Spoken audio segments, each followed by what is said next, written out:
നൽകിയത്. ഇനി ഗൾഫ് മേഖലയിലെ സാഹചര്യം എന്ത് എന്ന് പരിശോധിക്കാം. മുഹമ്മദ് റഹീസ് ദുബായിൽ നിന്നും ചേരുകയാണ്. റഹീസ്, വളരെ ആശങ്കയിൽ തന്നെയാണ് ഗൾഫ് മേഖല ഇപ്പോഴും ഉള്ളത്. ഇതാ ബഹ്റൈനിലും ചില സ്ഫോടന ശബ്ദങ്ങൾ കേട്ടതായി റിപ്പോർട്ടുകൾ വരുന്നുണ്ട്.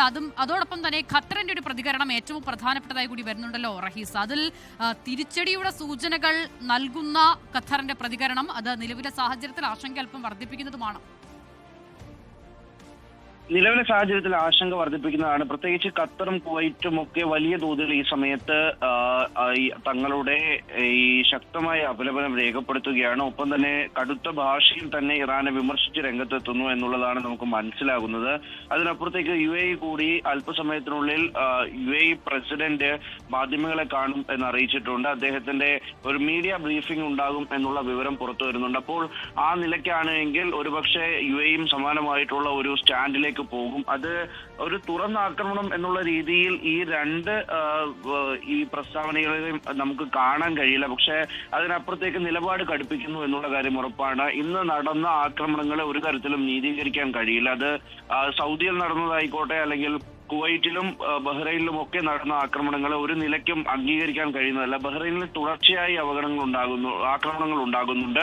അപ്പോൾ ആ നിലയ്ക്ക് ഒരു തരത്തിലും അംഗീകരിക്കാൻ കഴിയാത്ത ഒരു രീതിയാണ് തുടരുന്നത് എന്നുള്ളത് ഈ രണ്ട് രാജ്യങ്ങളും വ്യക്തമാക്കി കഴിഞ്ഞിട്ടുണ്ട്. നേരത്തെ തന്നെ സൗദി അറേബ്യയെ സംബന്ധിച്ചിടത്തോളം അവർക്ക് കടുത്ത എതിർപ്പുണ്ടായിരുന്നു. ആദ്യഘട്ടത്തിൽ അവർ അത് തുറന്നു പറഞ്ഞതുമാണ്. പിന്നീട് ഗൾഫ് രാജ്യങ്ങളൊക്കെയും സംയമനം പാലിക്കുന്നതിന്റെ ഭാഗമായി അല്ലെങ്കിൽ അവർ ഒരു ഓപ്പൺ സ്റ്റാൻഡ് തുറന്നു പറയാത്തതിന്റെ ഭാഗമായിട്ടൊക്കെയാണ് ഈ സൗദി അറേബ്യ ഇക്കാര്യത്തിലൊരു മൗനം പാലിച്ചിരുന്നത്.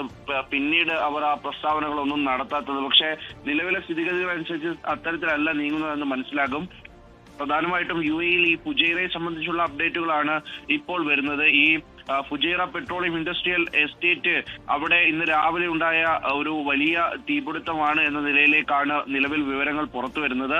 പക്ഷേ അവിടെ അപകടം ആർക്കും പരിക്കൊന്നും ഏറ്റിട്ടില്ല ഈ അപകടത്തിലെന്ന് പറയുന്നു. ഈ പ്രദേശത്തേക്കുള്ള 2 വഴികൾ നിലവിൽ അടച്ചിട്ടുള്ളതായും വിവരങ്ങൾ പുറത്തു വരുന്നുണ്ട്. അപ്പോൾ അങ്ങോട്ടേക്ക് ഗതാഗതം നിലവിൽ നടക്കുന്നില്ല എന്നുള്ളത് ഈ ഫുജൈറ മേഖലയിലെ ഈ ഒരു മേഖലയിൽ, അതായത് ഈ അപകടം നടന്ന സ്ഥലത്ത് കൃത്യമായി പറഞ്ഞാൽ അൽ സൗദ ഏരിയയിൽ പോർട്ട് ടണൽ മുതൽ വില്ലേജ് ബ്രിഡ്ജ് വരെയുള്ള ഏരിയ, ഈ സ്ഥലത്ത് ഇപ്പോൾ ഗതാഗതം നിയന്ത്രിച്ചിരിക്കുകയാണ്. 2 റോഡുകളും അടച്ചിരിക്കുകയാണ്. അപ്പോൾ അവിടെ ഈ രക്ഷാപ്രവർത്തനം നടന്നുകൊണ്ടിരിക്കുകയാണ്. അല്ലെങ്കിൽ ആ തരത്തിൽ അപകടം ഉണ്ടായതിന്റെ അലയൊലികൾ അടങ്ങിയിട്ടില്ല എന്ന് തന്നെ നമുക്ക് ഇതുവഴി മനസ്സിലാക്കാൻ കഴിയും. മാത്രമല്ല മുന്നോട്ട് റിസ്ക് എടുക്കാതിരിക്കാൻ കൂടിയിട്ടാണിത്.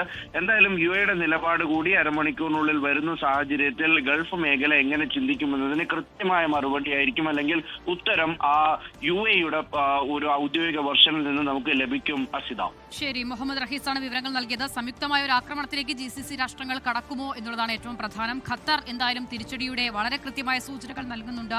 തങ്ങളെ ഭീഷണിപ്പെടുത്താൻ കഴിയില്ല എന്ന് മുൻപ് തന്നെ ഖത്തർ തെളിയിച്ചിട്ടുള്ളതാണ് എന്ന് ഖത്തർ ഇറാനെ ഓർമ്മിപ്പിക്കുന്നു. അതോടൊപ്പം തന്നെ പൂർണ്ണമായും തയ്യാറാണ് തിരിച്ചടിക്കുക എന്നതുകൂടി, അതായത് ഇറാന്റെ ഭാഗത്തുനിന്നുണ്ടായ ആക്രമണങ്ങൾക്ക് മറുപടി നൽകാതിരിക്കില്ല എന്ന ഒരു പ്രതികരണം കൂടി, മുന്നറിയിപ്പ് കൂടി ഖത്തറിന്റെ ഭാഗത്തുനിന്ന് വരികയും ചെയ്യുകയാണ്. മുഹമ്മദ് റഹീസാണ് ഗൾഫ് മേഖലയുമായി ബന്ധപ്പെട്ട വിവരങ്ങൾ നൽകിയത്. ലോകത്തെവിടെയായാലും ഏത് സമയത്തും 24 വാർത്തകളും ഓഗ്മെന്റഡ് റിയാലിറ്റി പാക്കേജുകളും എക്സ്പ്ലെയിനറുകളും വിശദമായി കാണാൻ ഞങ്ങളുടെ YouTube ചാനൽ നിങ്ങൾക്ക് സബ്സ്ക്രൈബ് ചെയ്യാം.